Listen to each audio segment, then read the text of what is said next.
what you gonna do? Hey, you, what you gonna do? 49ers, what you gonna do?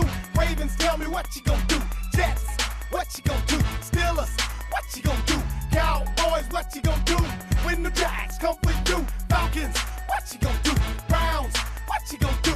Oh yeah, cue the music. Welcome back to Jaggin Off, Jacksonville's 5th best local Jaguars coverage. I say 5th best because I only know 5 of them, and I'm definitely the bottom. If you're here for football analysis, in-depth X's and O's coverage, tune off. I don't know dick about football, but I was at the game today, and I'll show you a little clip of beforehand. I was not very optimistic of the outcome of this game. Undoubtedly going to get our asses kicked. What are we thinking for the score? What do you think for the score? Oh gosh, I don't think maybe 3. I think the Jags may get 3 or 7 points. But that's not it. 3 or 7 points for the Jags. But I was pleasantly surprised at the outcome. Holy crap, we beat them into next Wednesday. And let's go over it today. I prepared a little slideshow I made in about 7 minutes. Have a sweet teal background. Once again, if anyone wants to contact me to make them PowerPoints, I'm educated to do that. Please, once again, I'm still happily married. No numbers from ladies. I will not accept that. But yeah, let's get into it. So first slide, home of Jacksonville's 5th best local Jags coverage, Jaggin Off. Let's go over the Jags and Chargers post game. We'll go by the stats. We'll go over a Trevor watch. We'll go over the third of the week, which is a surprising one. We'll go over the Jag of the week, and then my annual Buckman Bridge watch. So how likely am I to jump off the Buckman Bridge after watching this Jags game? What you'd be surprised, it has gone down this week with such a great win over the, are they the San Diego Chargers or are they the LA Chargers? I forget. Who cares? No one likes the Chargers. So let's get right into it. So, first off, what do all these images have in common? So you can see we have the Grim Reaper over here. He's holding his little, I don't even know what the hell that is. His little Reaper staff. We have a tax form right there. And of course we have Justin Herbert of the Chargers. So what do all these images have in common? I'll tell you right here. So the only certainties in my life are death, taxes, and beating the brakes off the Chargers. Gosh, holy crap. I had zero expectations going to this game, especially after last week and the abomination of, I think we were up 29-10 against the Houston Texans, and we just let that one just get away from us. Long neck Davis Mills, whatever the hell his name is, just shit down our throats. It was just unfortunate. So I was very pessimistic going into this game. The Chargers had a 7-3 record. Once again, no one likes the Chargers. I lived in San Diego. When I was there in, I think it was 2017, there was actually a vote in the city to, you could basically, when the presidential election was going on, you could vote whether to keep the Chargers in San Diego or let them go. The fans don't even like them. Of course, they voted not to keep them in the city. They're in LA. They're the second best team in LA. No one likes the Chargers. They're going to be Rams fans in like 3 weeks. So that's enough about them. And like I said, the only inevitabilities in my life are death, taxes, and beating the absolute brakes off the Chargers. You can see in my picture here on the left, you have the true Jacksonville Jesus right there in 2022, Mr. Trevor William Lawrence. We were down 27-0 at one point against the Chargers. We came back and beat their ass, and we won 30-31. That was a great game. Chargers fans, I mean, I don't have anything bad to say against them. They're pretty irrelevant, and today their team was irrelevant as well.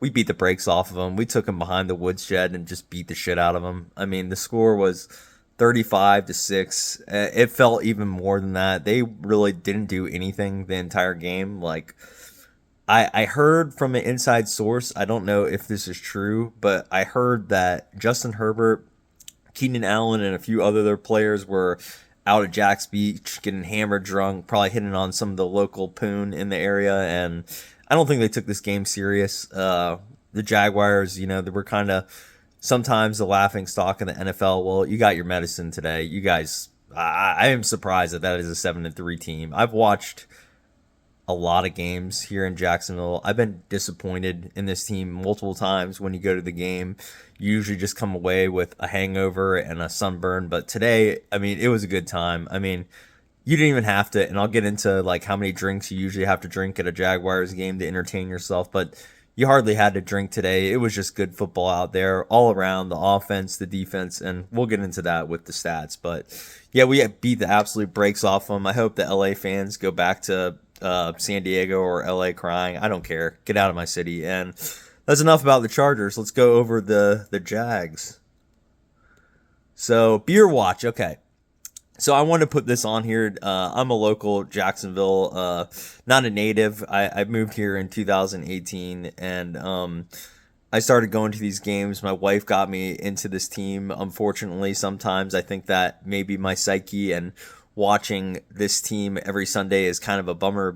And usually when you go to the games, you have to drink a ton of beers just to enjoy being there. So my beer watch, how many beers did I have to drink today to keep myself entertained at this game? And surprisingly, I thought it was going to be a good old 10 rack day, or maybe even a 12er, or like a 12er and like a double shot. No. 2 beers. That's it. That's all that you needed at this game. And it was a good time. And I'll show you a quick video of my wife. She was a little tuned at the game. And yeah, it was just it was a good time there. Good atmosphere. I wish there was more Jags fans in the stadium. I think the stadium was a little empty. I was a little disappointed. Like, once the Chargers fans tucked their tails and they cleared out around halftime because they had no shot in hell of winning this game, I would say the stadium was like half filled. So I wish there was more Jags fans there to enjoy this game. But overall, only a 2 beer afternoon for me. So no hangovers, just 1 Gatorade, and I'm putting this video out for you guys with the 5th best coverage in Jacksonville. So let's do by the stats. So game leaders, Justin Herbert, we had that guy running for his life. It actually reminded me of watching Trevor Lawrence play quarterback, because he just had no time back there. Our defense is usually not any good at the pass rush, but we were back there all day. We were in his kitchen, stealing his food, banging his wife. I mean, or his girlfriend. I don't know, whatever. But we were back there, and we were just taking him to town. We did whatever we want with him. I'll get into the stats with the guys that had sacks on our teams, but he's pretty pedestrian. He was 10 for 18 with 81 yards and 1 INT. Trevor Lawrence, I'll get into him in a minute.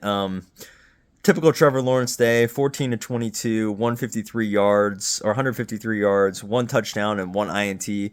I have a theory about Mr. Trevor Lawrence, which I want to get into, which maybe we can help him become a better quarterback, and it has to do with INTs, but I'll get into that during the Trevor watch. But pretty pedestrian stuff from the both of them. So if it was like a mid-off between quarterbacks, our quarterback was slightly better than mid, while Justin Herbert, he might have been hungover. He was pretty ass in general. But that's the Chargers. I mean, they're mid as shit. I mean, no one cares about them. Rushing yards, I guess Justin Herbert was their leading rusher with 3 carries and 21 yards. Bashal Tutin, not only a great last name, but he had a pretty good day today. He got hurt towards the end of the game, so I wish the best for you, brother. Like I said last week, I will donate my LCL to Travis Hunter. If you need a PCL or they can lop up my ankle, I don't give a shit. I'll give it to Bashal Tutin if it's going to make you healthier. I don't know what injury he had, but he had a pretty good day in the office. He had 15 carries for 74 yards and a touchdown. Probably his best day as a Jacksonville Jaguar. I think ETN had 2 touchdowns, but I think Bashal Tutin looked like the more explosive back, and he has a better last name in general. So I really think that at the end of the season, they're going to end up sticking with Tutin and let ETN go. So it's good to see Tutin just farting up the field and getting his touches. And, he even rolled in for a touchdown, which is sick to see. And you can really see that this team is starting to move to more of a rushing attack. And we're taking the ball kind of out of Trevor's hands because, I mean, I love Trevor Lawrence. I'll get into him in a minute, but he's pretty mid. I mean, I can't remember the last time he threw more than a touchdown in a game or threw over 200 yards, and you can kind of see by his stats, but I digress. And we'll get into the receiving yards. So good day for the receivers. I don't recall seeing a drop pass. I remember there was one really deep pass by Trevor Lawrence, which he underthrew, which could have increased his total yards. I can't recall who it was to. It was right during my second beer, and I was pretty buzzed, so I don't remember that play in general. But Jacoby Myers, he had a good game, 5 receptions, 64 yards. He didn't drop the ball like that bum BTJ would have, so pretty good game for him. I think Keenan Allen, he was a little hungover. He had 4 receptions for 53 yards. Not a bad day at the office for him, but if you're out drinking at Jack's Beach on Friday and Saturday night, don't expect to come here and beat the Jaguars. We were ready to, kick his ass and just kick the Chargers' ass in general. So going into our offensive stats, once again, Trevor Lawrence, pretty pedestrian. 14 of 22, 153 yards, 1 TD, 1 INT. That's like, it sucks. I hate to say this, but this is like the most prototypical stat line for Trevor Lawrence. He's around like a 50% passer. He gets like around 150 to 160 yards passing a game. I don't think he got sacked or hurried a lot today. I mean, there was definitely a lot more to be desired for him. He threw the ball over people's heads. He underthrows people or overthrows people. Anything past like 15 yards, he just kind of throws up out there. Like you could even see at the game, there was a few like pass interference calls where he just kind of threw the ball up, and the Chargers suck ass, so their defenders weren't even looking at the ball, but he kind of just threw it up for grabs, and we got a few pass interference calls. But in general, I mean, that's just his stat line. It's just mid at best. I mean, I don't know what you can say about that. Rushing, Bashal Tootin, like I said, his best day as a Jag. He almost won Jag of the Week for me, but I'll go over that in a little bit. He had a great day, though. 15 carries, 74 yards. ETN was pretty similar stats. 19 carries, 73 yards, 3.8 average. Bashal Tootin had a 4.9 average. I'll take that any day of the week. I mean, that was some good hard running by him. They both had touchdowns, so that was nice to see. And then I like this sneaky stat here on the bottom, even though it was only 9 yards by Trevor. I mean, I guess he did carry the ball 5 times. I actually think that Trevor Lawrence at this point in his career is better at running than he is passing. I know that sounds crazy, but I like seeing Trevor Lawrence run the ball. Of course, he fumbled it once, which was typical Trevor Lawrence, turning the ball over, but I really like when he does try to run. It kind of adds a different dimension to his game, and every time he throws the ball, my butthole kind of puckers because I think he's going to throw an interception. So I thought that was like pretty good by him. And he got a rushing touchdown.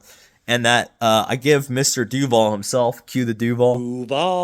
I give Mr. Liam Cohen a really good thumbs up, gold star for his creativity during that Trevor Lawrence touchdown play. I think it's at a point where you have to really game design and game plan like a really great play to get a wide receiver wide open for Trevor Lawrence to hit him, because if there's coverage on him at all, he's not going to put the ball in a tight window. It's going to be, I know I'm like talking a lot of crap about him, and I rock his stuff in my house. I have a Trevor Lawrence autograph helmet. I have a autograph football by him. He's a big reason why I got in this team, but he's just not good at quarterback. Like right now, he's just not a good player. I mean, I'll get into him more in a minute with my Trevor watch, but pretty pedestrian stuff from him. But I really did like seeing him run the ball and getting his touchdown, even though it was a 1.6 or 1.8 yard average. I think getting Trevor Lawrence up and moving more often and running, I think that's kind of the key to, our offense. We're a running team at this point. I mean, that's just simple as it is. That's enough said about that. Receiving yards. So Jacoby Myers, he was definitely the man today. 5 receptions, 64 yards, 12.8 average. I think this guy has the potential to be the best Jags wide receiver. Parker Washington was a little banged up, so we didn't get to see him do his typical, shake and bake and his punt returns that were usually off the charts. I think he has 2 this year, but Jacoby Myers, he, doesn't drop the ball like BTJ, who couldn't even, catch the clap in 103rd Street. He couldn't even get laid in a freaking Tijuana whorehouse. I mean, he's just a bum. And I'll go over him in a minute, but Jacoby Myers, he had a good day at the office, honestly. And he doesn't drop the ball. I think that's what I like best about him. Even though Trevor Lawrence isn't a very good quarterback right now, like our wide receivers really don't do him a lot of favors because they are dropping the football and at an alarming rate. I think we had like 33 drops going into today's game. I don't recall a lot of drops today, and I think our wide receivers actually did a good job of catching the balls that were catchable. Of course, Trevor will occasionally throw the ball, not even occasionally, like every other throw, he'll throw the ball at least 10 feet over someone's head. So I know it's pretty tough for them to, jump. I think one thing that they could do to try to catch those balls is if they like use Parker Washington in the middle of the field and just have him squat down, and then Jacoby Myers could jump on his back and go 10 feet in the air, we might be able to catch one of his footballs. But I digress. I don't know what to say about Trevor, but our wide receivers did a little bit better today catching the ball, which was refreshing and nice to see. So moving on. By the stats, our defense, like I said, I'm not a huge stat guy, but our defense definitely played better today. I think a big trend that was going on is they just let up so many points in the fourth quarter. They didn't look gassed today in the fourth quarter, which was nice to see. There was no real comeback. Like all day we had pressure. Like we were in the backfield and just having our way with Justin Herbert. We made Justin Herbert, who's a pretty darn good NFL quarterback, look mid as shit, which I put that on the defense for, having a good day at the office and just putting out a good effort. Like watching Josh Allen, finally, he got the sack record, and I'll get into that in a minute with my Jaguar of the Week. No surprise, it's going to be Josh Allen for setting the franchise sack record, but they actually were back there getting pressure. We have like the least sacks in the NFL. I don't have the stats up here. I didn't have the heart or effort to Google it for you guys, but we had like 10 total sacks going into this game, something like that. And I think today, let's count it. We had 0.5, 1, 2. We had 3 sacks today, which is almost half as many sacks as we had the entire year. So that was really nice to see. And Josh Allen just getting in the backfield and getting a sack and getting over the hump and getting that franchise record, I think that will do him a lot of good in the future, and maybe that will give him the confidence to start playing a little bit better, so I don't have to post any more pictures of him in a milk carton because he's gone missing all year. Trayvon Walker, he's still kind of a bum. Like I'm not high on that guy. Like we should have drafted Aiden Hutchinson. Everyone knows that. That guy's like elite, and of course the Jaguars, the easiest pick. Everyone and their mother knew that Aiden Hutchinson was the guy to pick, and of course, in typical Jaguars fashion, we pick Trayvon Walker. It made no sense. He has his moments every now and then, but like for a number one pick, he's kind of irrelevant. He's very mid. I'm glad he was back there with 0.5 of a sack. It's usually a 0 on the stat sheet with him. I could go out there and get 0 sacks. I probably couldn't. I'd probably get hurt on the first play because I'm old and my legs hurt, but at the same time, like, really put me in there and I'll get you 0 sacks a game. I'm just saying, Jaguars, if you want someone to get 0 sacks a game, I'm your dude. But I digress. And the defense played well today. I can't really complain about them. I don't know overall how good the Chargers offense is, but they didn't get a touchdown. I can't remember the last time I went to a Jags game and I wasn't depressed after the game, or we didn't like let the other team score a touchdown. Like that was so impressive, like not letting them get in the end zone. Hats off to those guys. I don't know if they're taking steroids. Maybe the NFL is going to test them. I don't know. Like they had a really good day at the office. I hope this continues. Our schedule is like very favorable going down the stretch. We play the Cardinals. I know we're playing a backup quarterback, and we get shit on by backup quarterbacks all the time. Jake Browning and Davis Mills, the list goes on. They shit on us all the time. But I really hope Jacoby Brissett, we can stop this guy next week, because I really think we can build on this win and get some momentum. And I'd really love if this team made the playoffs and Liam Cohen got us there in the first year. It would just give good vibes for this team, especially since we don't have a first-round pick. And really losing out isn't going to do us any good. So good game by the defense overall, and let's move on to Trevor Watch. So Trevor, only one booger pick this week, so he only had one INT. That's pretty good for Trevor. I have a theory about Trevor Lawrence, and I know I talk a lot of shit about the guy, but he is still my favorite Jaguar. I mean, I want this guy to be so good. He has a sick nickname. I named him the Jacksonville Jesus, and then when he scored that touchdown where he fell on his ass twice against the Chiefs, I called it the Immaculate Stumble. Like, the dude, I want him to be good. I want this franchise to excel under Trevor Lawrence, but it's just hard to watch him play football. He makes it look so damn tough. Like, when he's out there running around, he kind of just looks scared and jittery back there, and I get it. Like, Trevor Lawrence isn't a very big dude, and he gets the shit kicked out of him most weeks, and he probably hates his fucking life because he's probably in a ice bath, and Marissa Lawrence has to bring him some cheesecake to make him feel better after getting his ass kicked most weeks. But I mean, I really want this guy to be good, and my theory is he's going to throw an interception every week. Like, I can't remember the last time Trevor Lawrence didn't throw an interception in the game. I think what we should do is let's just get it out of his system the first play of the game. Like, let's just have him snap the ball wherever we're at and just throw a really high lofted ball, like 30 yards up in the air, and let the other team intercept it, just so we get it out of his fucking system, just so we can move on with the game. Because once he gets that pick out of his system, he does start like settling in and playing a little better. So let's just get the pick out of his system, and we'll go from there. But overall, right now, I think Trevor, how I would analyze him is, I love you, but you're a mid, my dude. Like, he's just a mid quarterback. He's not like a top 10 guy. He's maybe borderline like top 15. Like, he's right in the middle. Like, we don't do him any favors most weeks because usually our offensive line is just dog shit. Our wide receivers can't catch. BTJ is an absolute bum for a number one wide receiver, but he's just not great at throwing the ball. One thing that I do notice that he does that drives me nuts, and I wouldn't pretend to say that I'm better at quarterback. I am not athletic as Trevor Lawrence. Like, the dude's an elite athlete. But to me, it seems like he only has like one throw, and that's a fastball. Like, every time he throws the ball, it's just an absolute dart that he tries to throw. Like, he doesn't ever throw the ball with touch. Like, and whenever he tries to throw the ball like with touch or down the field or a little bit lofted, you just don't know who the hell it's going to at the end of the day. It could go to anyone. It usually goes to a defender.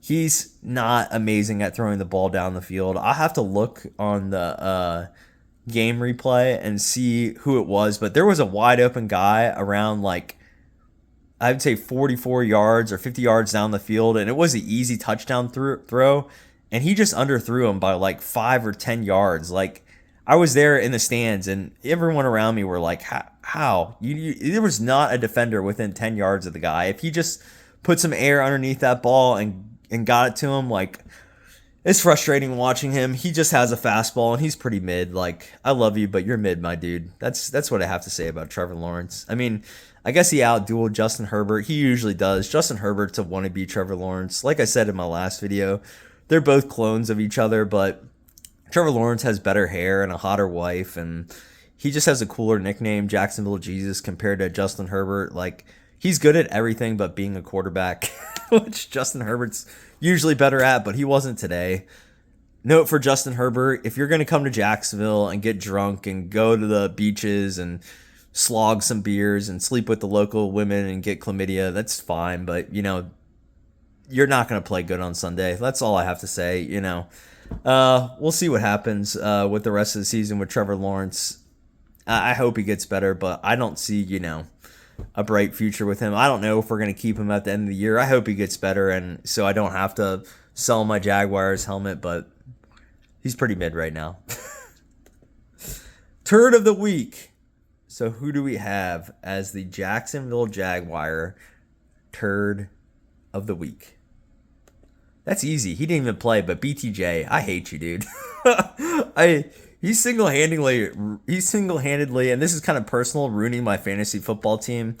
I had a choice between keeping him or Jonathan Taylor. And I'm not talking about Jonathan Taylor Thomas, the Disney dude. I'm talking about the guy that plays for the Colts that's tearing it up. And I chose to keep BTJ. One thing, he never catches the ball. His lack of effort is just staggering. He just looks sad on the sidelines, and now he can't even play because he's hurt all the time. He didn't play today, and I couldn't. Everyone had a really good game, but BTJ, you're the Jacksonville turd of the week, and you're really the turd of the season, and you're really the vein of my existence. You make me sad and upset, but that's all I have to say about that. You're turd of the week, BTJ. The Jag of the week. Who is the Jacksonville Jaguar Jag of the week? Josh Hines Allen. Man, great job on the slide, Sean. But yeah, so Josh Hines Allen set the Jacksonville Jaguar franchise record for career sacks, surpassing Tony Bracken's with his 56th sack in a game against the Los Angeles Chargers on November 16, 2005. He tied the record of 55 sacks just 2 weeks prior. Yeah, this guy has been sitting on the franchise record pretty much the entire season. I think he was like 3 or 4 sacks away from the record. We're on like week 10 or 11, and he finally got that record.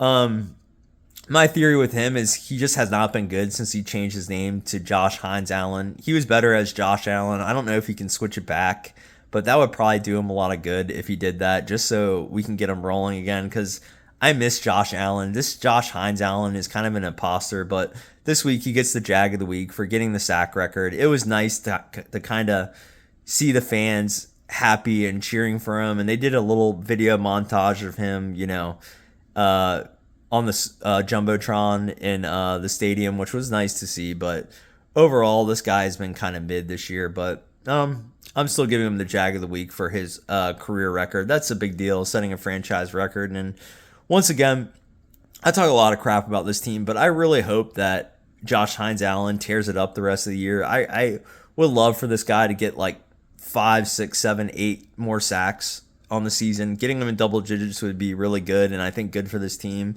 And we need him, really. Like, this is the most pressure that I saw in any game this year, and it makes a difference because the quarterback doesn't have time back there. We usually get absolutely shredded like cheese against any team's quarterback because they have all day to sit back there, and today was different. Justin Herbert was running for his life, which was nice to see. And so I'm giving Josh Hines Allen the Jag of the week. Good job, buddy. I love you, dude.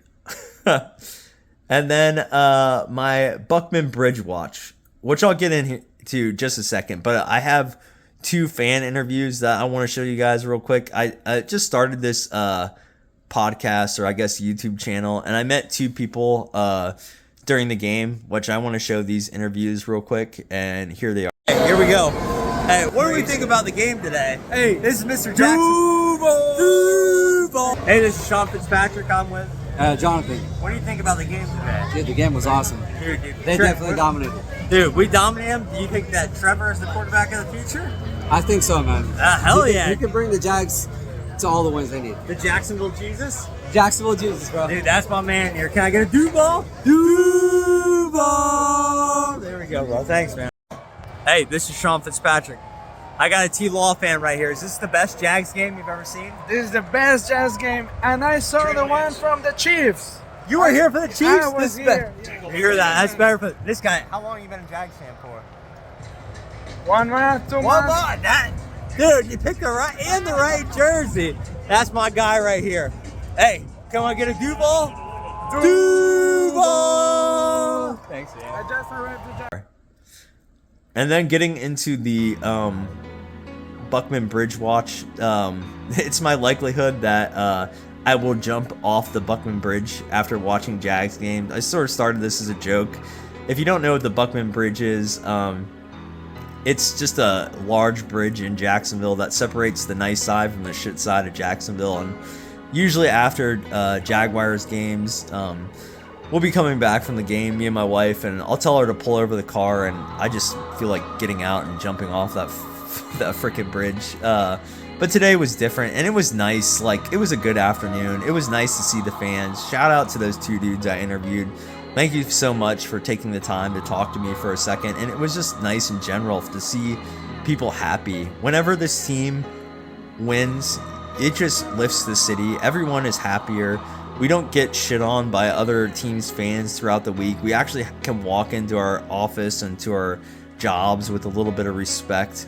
And I love seeing at the end of the game people walking out with a smile on their face and then yelling the Duval. It's just great. Like, it's a great time. And usually we don't have that in Jacksonville. Usually the atmosphere is pretty somber after these games. It's tough being a Jags fan sometime, but at the end of the day, it was just a good afternoon. And back into my Buckman Bridge watch, it has went down to a 5 out of 10. I was last week at an 8.5, an 8.5 likelihood of jumping off the Buckman Bridge. But now after this win, I see hope with this team. I see that there is a route to the playoffs. I think there is potential for this team to maybe make a run, even despite Trevor being mid. Like, if we keep the defense going and getting pressure, and hopefully Tootin's not hurt and he just keeps steady running and ETN gets in there, like, we can compete against these teams. We just need to keep going. I hope that this carries over next week into the Cardinals. Perhaps I'll do a preview video if you guys like this. I love doing these videos. I'm not doing this for money or anything. I don't give a shit about that. I just want to speak about the Jaguars and hopefully get some more interviews with fans at games. I love this team. God bless y'all, and I hope you have a great week. Take care. The community. Duval. Duval. How do we do this together?